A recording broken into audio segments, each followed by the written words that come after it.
Hello, everybody. Professor Barth is here, history professor at Arizona State University.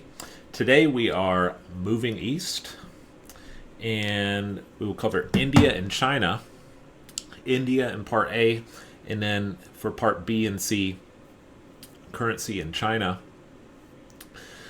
But for part A today, back in lecture 4, I covered the rise of coinage in Greece and then the spread of coinage to Persia, India, and China.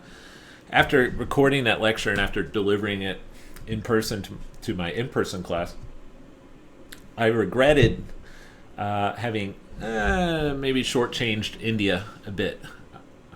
Whereas we spent a lot of time on Greece, some time on Persia and the Chinese cash coins. India sort of covered it briefly and then moved on. But in the aftermath of that lecture, I just came to the conclusion that it merits a little more attention. So for this part A of lecture 7, I'm going to backtrack just a little bit and trace the evolution of coinage from ancient to medieval India, and I think that will round things out a little bit more.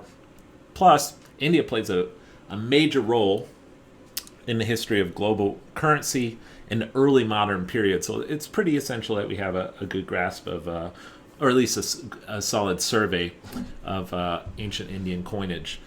By way of reminder, you'll remember the archaeologists have determined that the first coinage was found in Greece, or a Greek state off the coast of Turkey, around the mid-7th century BC. We took some time to look at that first Greek coinage.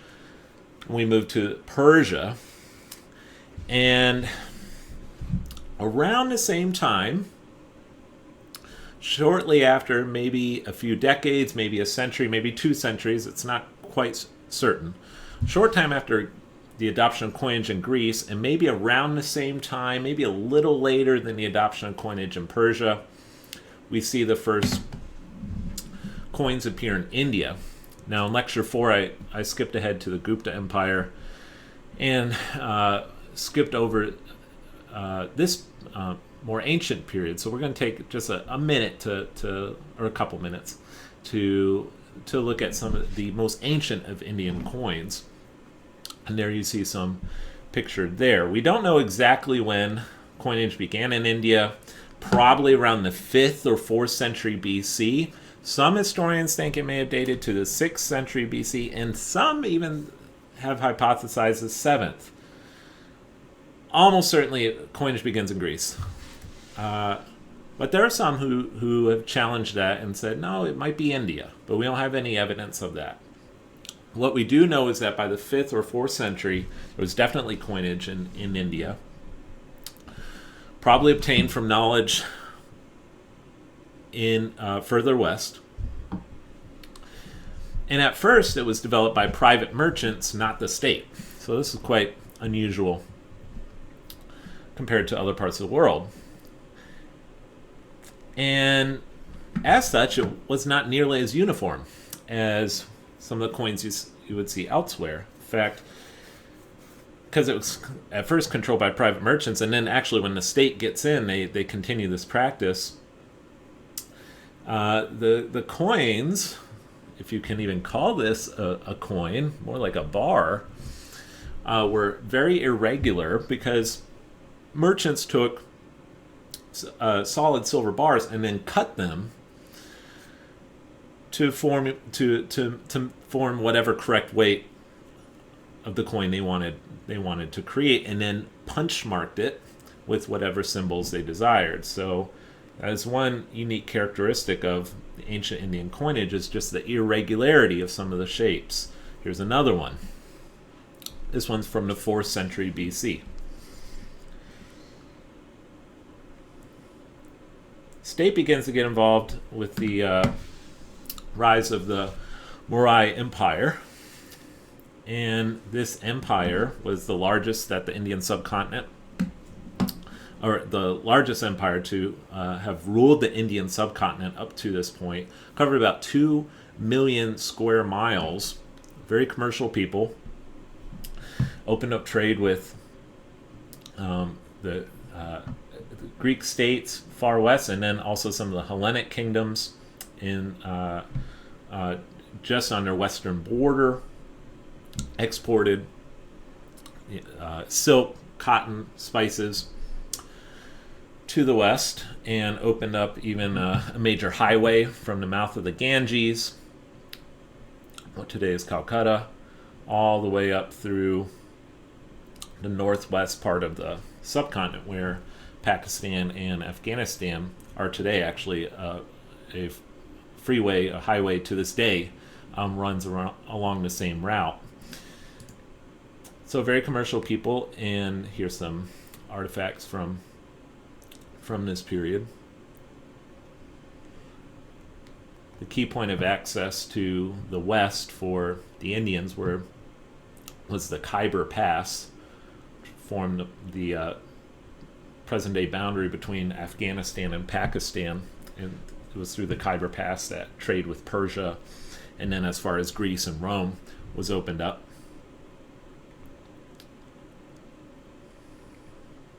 Some more artifacts from the period.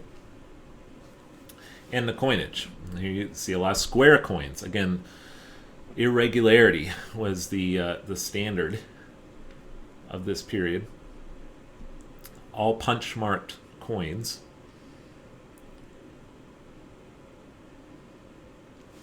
See an elephant punched into the coin there.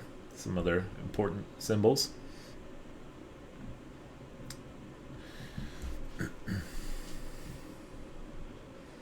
Some additional coins from this period around the 3rd, 2nd, or 1st century BC. Some more very fascinating coins from around the 2nd or 1st century BC.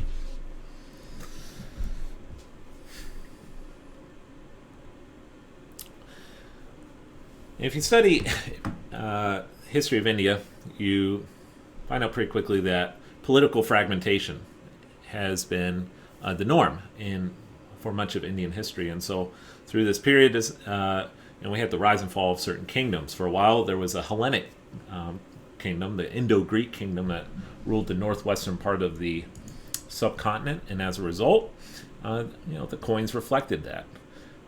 The Greek language featured on these coins.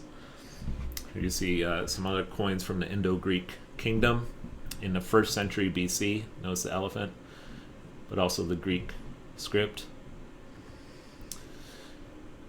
These two coins are from the front and back are from the 1st century BC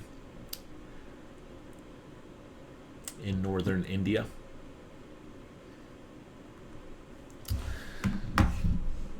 In the 1st century, 2nd and 1st century BC, another kingdom arose, the Indo-Scythian kingdom, which was made up of nomadic Persians who arrived and settled in what today is spans most of Afghanistan, also parts of Pakistan and northwest India, and they too had their own coinage.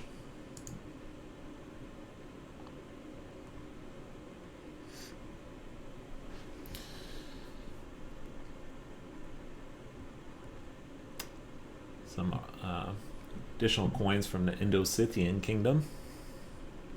All very, very fascinating designs. I said this in lecture 4. The prize for most artistic coin in the ancient world goes to the Indians, at least in Professor Barth's view. Well, around the 2nd century AD, there were major gold discoveries in India. And more specifically in what was called Kolar, the Kolar gold fields. What you see right there, just not too far from the Arabian Sea. And before too long, India becomes the world's second most important source for gold.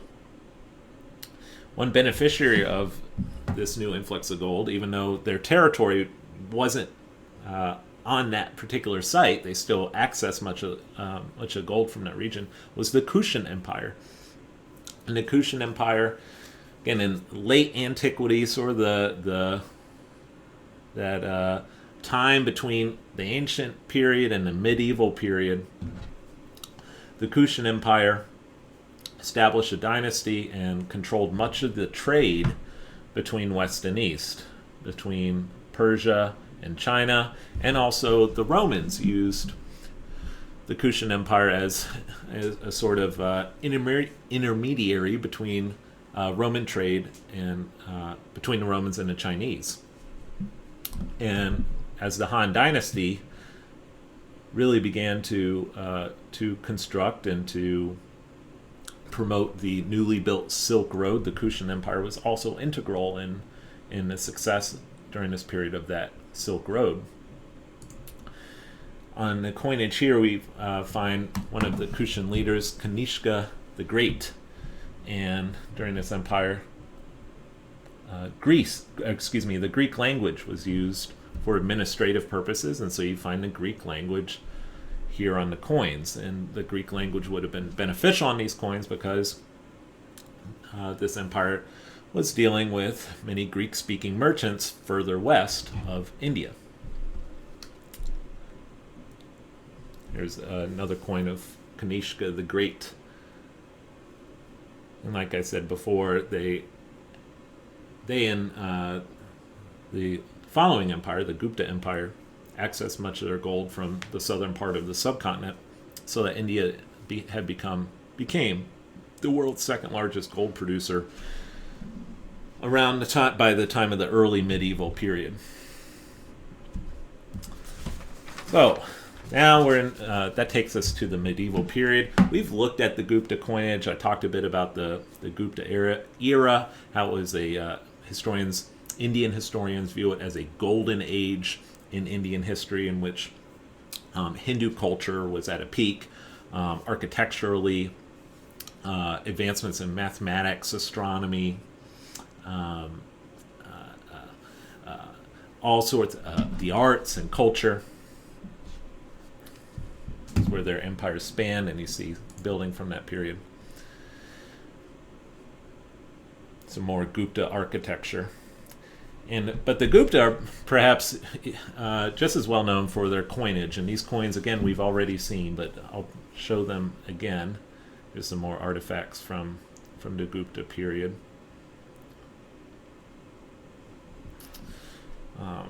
Really, one of the more splendid coinages of the ancient to early medieval world. And on these coins, the Gupta depicted kings and their various kings and rulers performing various rituals.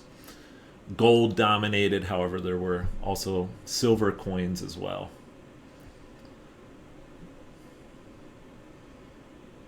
Look at this one. This one's pretty spectacular on the bottom left there.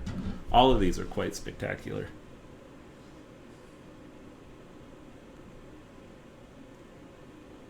Really, really fascinating stuff.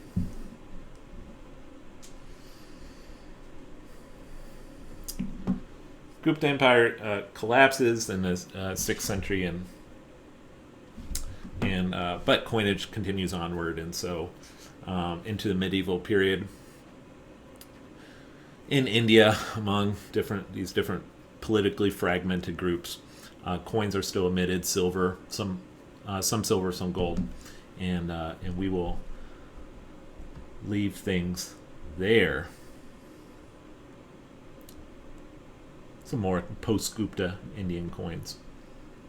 All right, so yeah, look at those post-Gupta Indian silver coins. All right, next for part B of this video, we will head over to China and see what's going on in medieval China. See you then.